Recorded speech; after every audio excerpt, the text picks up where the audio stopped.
So this last week, I decided to try making a tower defense game from scratch for a game jam. I ended up going through the entire process of making everything and getting the whole first level made in that week, this last week. What I did was I ended up being a little too ambitious and I didn't get the themes in that I needed for the jam, but I did get all of the first level and I did get a running game, which I ended up thinking was pretty fun. So I think that it was still definitely worth doing, and I'm very proud that I did it, even though I didn't actually submit the game to the jam. Here, right here, I'm setting up a grid map because it's just like a tile set for a 3D game. I haven't really worked much in 3D, so this was my first time doing something like a grid map. I had to change the sizes of the grid on in the interface itself so that I could line things up properly and it would make sense to me. I added a Path 3D and I hadn't worked with Path 3Ds before either, so I was kind of struggling with these settings. I didn't really like the road edges that I made. So this entire time after making them, I just kept staring at them and thinking, I would fix them later. I'll fix them later. I'll fix them later. And it was just one of those things that was at the back of my head the entire time. I did start coding out comments really fast. I wanted to make sure I was clear on everything I was doing and that I didn't lose anything. Um, I didn't lose my thought process on what I did when and why I did what decisions I made. But I did end up making this whole thing in a week or about 27 hours within that week. So it ended up that I didn't really forget any of the reason I put anything anywhere, which was awesome. But I was still paranoid at the start, and I just really wanted to comment why I did things, and I know it'll be very helpful when I look back at it in the future. Here I'm making the base. I didn't really know how I wanted the base to look yet, but I knew I wanted it to be some kind of box. So I was like, let's just make a box. It'll be a placeholder asset, and it still doesn't look the worst. So as long as it's a box, we know it's a box. We know I want to replace it. Here I make a little bunny, and I'm making a bunny because it's bunny flower defense. The spawning characters are bunnies. They're the ones that you're going to be feeding petals to, and I am by no means an artist. Or I guess I am now because I made that bunny. But I wanted to try making all of my assets from scratch aside from my font that I ended up using later. I was really wanting to not have to worry about what kind of assets are okay to use, spending money on it, anything like that. And I just wanted to get a better bearing of my capabilities for what I could do. I ended up using very simple shapes because I felt like the simpler the shapes were, the easier it would be to stay consistent. I didn't want to make anything too detailed and realized I didn't have the capability to do that to all the other assets. So I did start very basic and I think it ended up working really well. Here I am setting it so that the HP of the base goes down whenever a bunny reaches it because the bunny is eating the hay or the flower petals that are stored inside the storage bin. I had changed it so that the color would change as it got hit or as the bunnies ate from it. And I do really like how that turned out. This whole time I was thinking, man, I really can't wait to import my font, like the font I like to use, because even though it was just the tiniest little thing, like in the UI of the engine itself, it just says storage bin, and on the game, it's just showing a very small number, but it was on my mind thinking, I can't wait to update this text to be a prettier font. And it was very much just the most minor details. So I didn't change it right away. I was like, I'll get to it when I get to it. I'll get to it when I'm updating all of my assets. But um, it was something that was bothering me for a little bit. I just had to remind myself I'll do that later. And I did eventually do that, which you'll see in a little bit. Here I'm making a flower. I put the flower on a big pot. I felt like that would be showing how small the flower is, but also that somebody had physically placed the plant. And that's part of the story for the game is that a little girl is planting a lot of flowers so that the bunnies have enough to eat. But I did end up making the pot base too big. I like the color I chose for the pot. I just was messing around with the color settings and the albedo, and I love the color I landed on. It felt like a pot really looks like that in real life, even though it was such a simple shape. The color really brought it to life. I do think I ended up making the pot too big here, which I end up fixing later. Here I'm adding projectiles, which are just the flower petals. I was thinking about what kind of thing I wanted to make. What my alarm went off. What kind of thing I wanted to make for a projectile. I didn't know if I wanted it to be seeds or petals and how I wanted them to go after or feed the bunnies.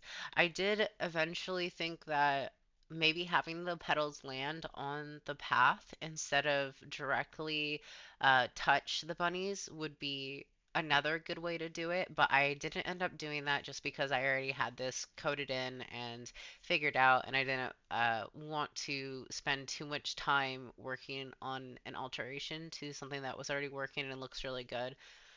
And also, it looks so fun. The chaos of all those petals just shooting at the bunnies. It looks amazing. It's very funny to watch, and it felt like pure chaos, which is the exact kind of tower defense game I like. I love pure chaos games. Here I have it so that the projectiles delete themselves, the bunnies delete themselves. Wait, I don't think I did bunny delete themselves yet, but I did the projectiles delete themselves upon running into the bunnies. Here I'm putting in the collision shape or the damage highlight collision shape to animate so that when they are hit by a projectile, they flash white and then it goes through all of their existing um, everything else. So like the things on top of it, it'll still show the pure white through it. Here I'm building the animation for the flower. I have never done 3D animation before. I'm so glad that I did it in Godot because it is so simple to set up. You just choose a starting point and an end point, and between the starting point and the end point and the timing, Godot just figures out the rest. It's like, okay, so you start here, you end here, here's the movement that's going to happen. And it's sped up here, so you didn't really get to see it well, but it did look really good. It felt like a professional made it. And I am by no means a professional in regards to animating flowers, so that felt really cool as well. Here I'm making the seed pouch container, which is basically just our gold bank. This is when the text really started to bother me. I saw the seed pouch in the top left corner and I was like, this doesn't look like professional text. This font does not look professional. And again, I'm not professional by any means, but I definitely wanted that polish that a better font would bring to the game, even though it wasn't even a finished game yet. I barely had anything made. I just really wanted that font to be the font that I love. Which you'll see near the end of this video. Or not even near the end. I think it's pretty soon that I'll actually update it. Here I'm doing a health curve and a difficulty curve. So, well, they're both difficulty. Spawn when the bunnies spawn in curve and then their health that they start with. So, the logic here is that as you feed the bunnies, they tell their friends, they go get more. And so they come faster and faster. But then their health going up, them being able to take more petals, is that they're getting hungrier the longer it takes you to feed them. And even though they're not actually on the screen, they're still heading towards you that whole time and they're getting hungrier and hungrier. So the little girl who is planting the flowers needs to plant more so that they have more food to feed. Food to feed? Food to eat.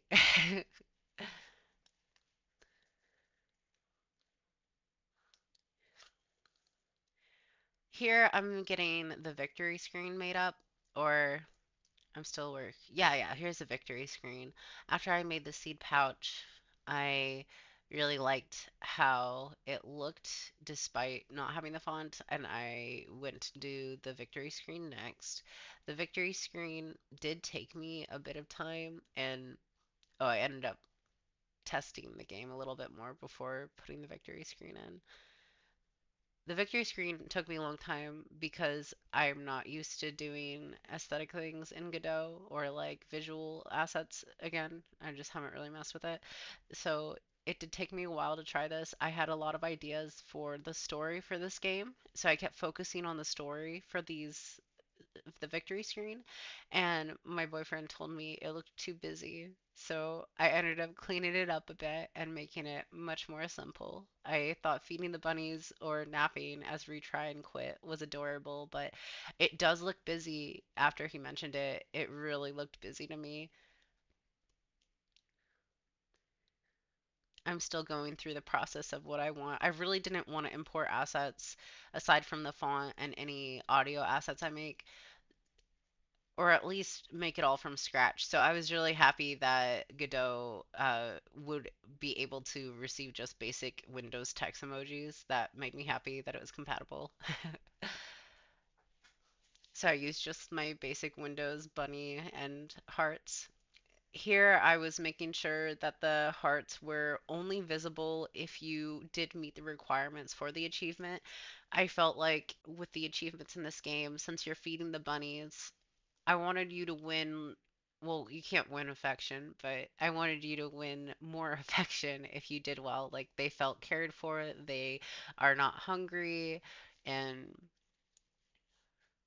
that was the idea behind the hearts being there. I originally had it be like a bunny, a plant, and a heart because it's like, oh, you did one, you got the bunny's love, or you fed the bunnies, you survived. You got two, you made a lot of plants, flowers. Here's some plants, and then the third achievement would have been the heart, like you've gotten their affection because you tried so hard and did everything so well. But I ended up just doing three hearts instead because I did feel like it looked a little bit better when it was uniform like that. Speaking of assets and uniformity, I made the trees and rocks very simple as well. I didn't know how I was going to make these assets, and I've never made this kind of thing in Godot either. So it was definitely my first time, and I wanted it to be really simple. I ended up adding that like little highlight, and I couldn't decide if I wanted it to be green or gray or brown because I was like, well, if it's green or gray, or gray or brown, if it's gray or brown, then it's just like over time the color has changed on the rock, or someone painted something, or something was placed there, it corroded a little bit. Like there are a lot of reasons why a rock might have a gray or brown scar almost or pattern on it. And I felt like that would add a lot of depth to just how they look. Like it's not just a shape, it also it has a history. Like I like assets having little histories like that. But then I changed it to green because I synced it up with the leaves on the trees, and I was like, well, it looks like algae or moss, algae or moss, and I think those also look great. So I ended up keeping it as green, and I deleted the shading from the tree that I made, the little green wispy shading. It seemed a little busy, and I was kind of just still deciding what kind of appearance I wanted the assets to hold, and I took it out thinking I could re-add it later if I wanted to, but I ended up thinking it looked good as it was, and I really liked how the finishing look was, so I kept it out. You still see it in this part of the video. I don't take it out until a little later.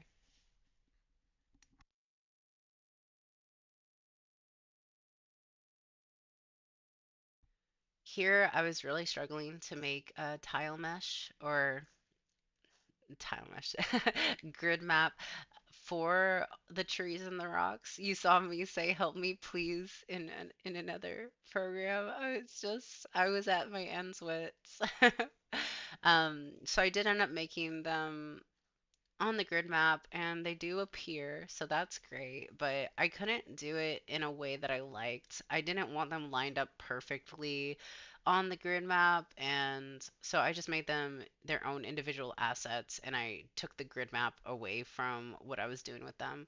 The reason I wanted them to have grid map tiles or be on the grid map was so that I could say, no, you can't place anything on a tile with a tree. And then I realized, well, actually, I do want them to be able to place things on tiles with trees and rocks. I just don't want them to be able to place anything on them if they're in the center of the tile. So I played around with them being on the edges of some tiles up at the top. You see near the top middle, there's a tree on one of the green tiles, and I like the plant or I like the flower being able to just exist next to it. Then I realized after all this time I thought, well, if it's in the center of a tile that we can't place something, I can just remove the free space, which are those little green highlights. Each of the green highlights is a free space that a player can choose whether they want to build a flower on or leave it be. And so if I just remove the free spaces from the ones where there's an asset, a tree, or a rock in the center, then it still does the purpose of not letting you place anything there. So I ended up doing that as my solution to the issues I was facing, and I ended up liking it better than if I had just made them on the grid map anyway, because now I can rotate them, resize them, and place them anywhere I want with a lot more freedom. Here I was messing with the pathway. I really liked the little fuzzy, grainy spray paint style look because it looked like dandelions, and I loved the idea of it just being like little tiny flowers or dandelions leading them to the storage bin, the food storage bin.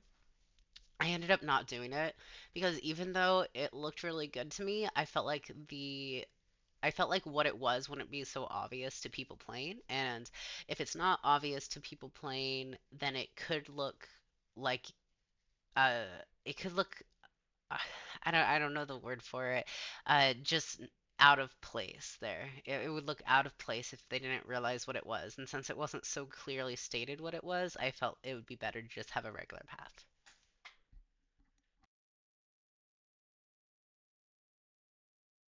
Here I'm messing with the height of the flower and the size of the flower. I made that giant ring just to kind of get an idea of where the flower lies vertically, um, where the vase head is. And that was fun. I liked the perspective. I did end up putting the pot back to how it was, just being a lot smaller.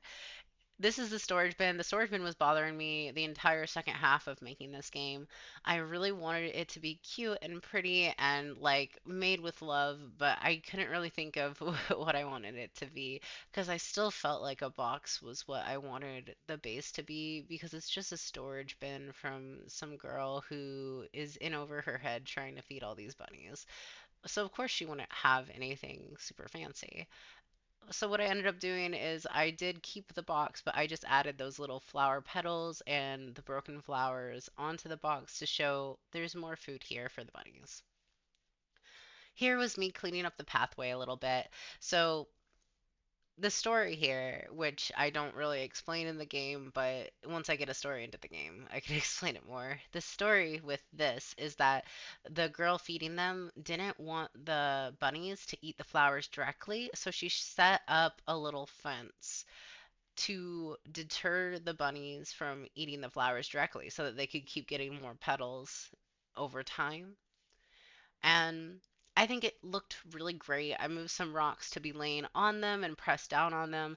Anywhere that the bunnies ran into or ran over a lot of times or very heavily, I flattened out very much compared to the other places. And I think it looked really good. I was really impressed by how the road looked by the end of this, and I tweaked it way more than I probably should have, but the end result was totally worth it. So I have no regrets, even though it took me, I want to say, a whole day just for this road. Probably not a whole day. I'm probably exaggerating, but it did take a really long time. Here, decided to make the bunnies a little pink because I love the color pink. No, because the story with the bunnies is that they just escaped a testing facility. So I wanted them to look like they had a lot of their skin showing, like the fur was ripped out of them. And I wanted it to show as if they had some little blood smears, but I didn't want to write or draw or do anything that looked too gory. I wanted it to look very cutesy. I also put in a little heart so that when you hit the bunny with a flower petal, you know that they're happy. They're like excited. They're showing you their heart. They liked it. But it didn't show up super clearly because the bunnies are super small.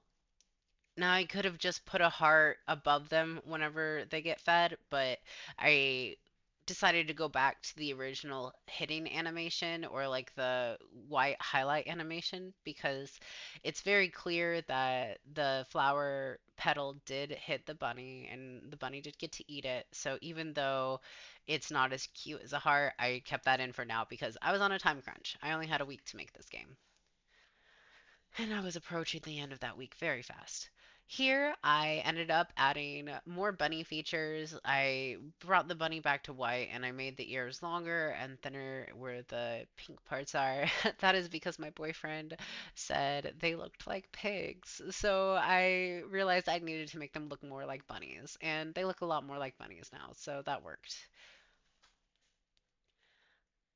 Here, right before this, when I was still talking about how I adjusted the bunny's appearance, I fixed the text. It now has my favorite font, Cello 1 Regular, which just looks so adorable in video games. It's just such a soft text and soft font, and it makes the game feel really cutesy, which I love. I adore the cutesiness in games. I'm very much someone who likes wholesome games, who likes casual games, and it just feels good to see a nice font in here. Here I was messing with the difficulty curves a little bit. I was just testing out like the 69 as my max value for I was really just playing around with it. I liked testing a lot of different stats and different spawn times because that way I could really get a feeling of how every little piece affected the game, and it really brought together my idea of what I wanted the finished project to look like.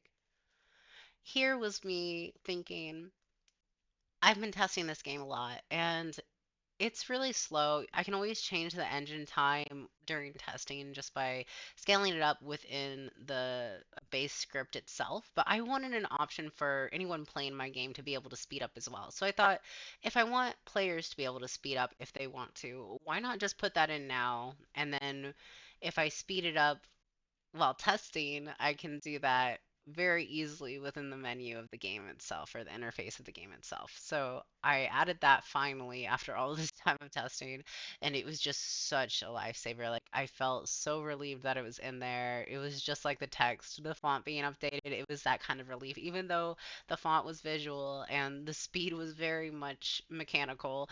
They gave me the same feeling of, oh, this is a game now. Like, this is a product towards finishing, or almost finished product. The victory screen is so cute. I love how that turned out as well. Everything about this, I'm just starting to see that I made this. I put this together, and it's a really rewarding feeling.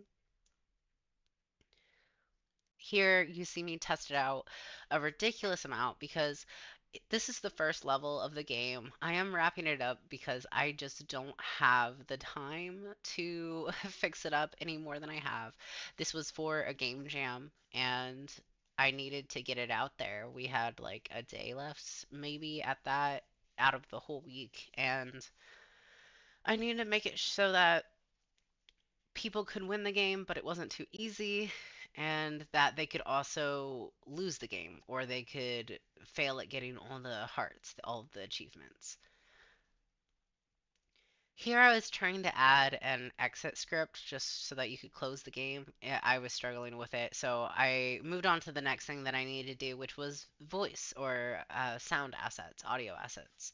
And I am not very good at audio assets. I will tell you that. I'm still learning Audacity, and I'm still learning how sound effects are even made. I've looked into it a little bit, but I didn't have time to do more deep research for this project.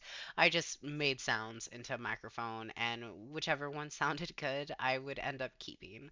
And I put them in the game, and I had to play around with them a lot to get them to sound how I wanted them to. I don't think I ever got there, but I'll improve it later once I work on the game more. If I work on the game more, because I do want to work on it more, but after this week, I think I want to move on to something else as well.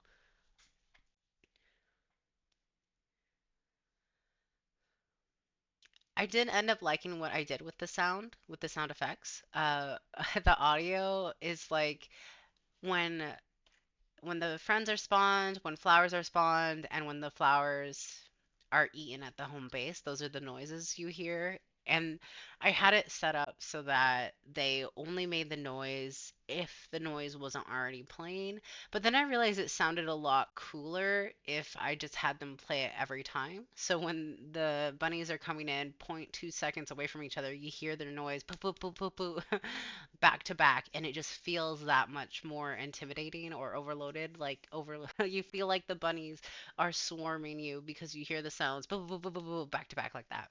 So I did end up getting rid of the if statement where I was like, if the audio is not playing, then play the audio. I was like, no, we're just gonna play the audio every time, and I love how it turned out. Once I update the audio assets in the game, I think it'll sound a lot cooler, almost like you're making music as you're placing plants, and I really like that idea. So I'll probably build upon that in the future once I do get back to working on this game. Here's me exporting it. Now, I have exported games before. I don't think I've ever exported a game from Godot. So I was struggling with this. I was trying to make an HTML5 export because it's compatible with Windows, Linux, Mac, but I was having a lot of trouble. Clearly, I didn't know what I was doing. I was in over my head, and for some reason, once I finally did get it working, it looked really weird in my browser. Since it was the deadline for the jam, I did not have time to fix it. I didn't know what I was going to do. I didn't have the time to figure out why it was showing up like it was in my browser. And yes, it only takes a little bit of time to research things like that, but my deadline was here. I didn't have an option.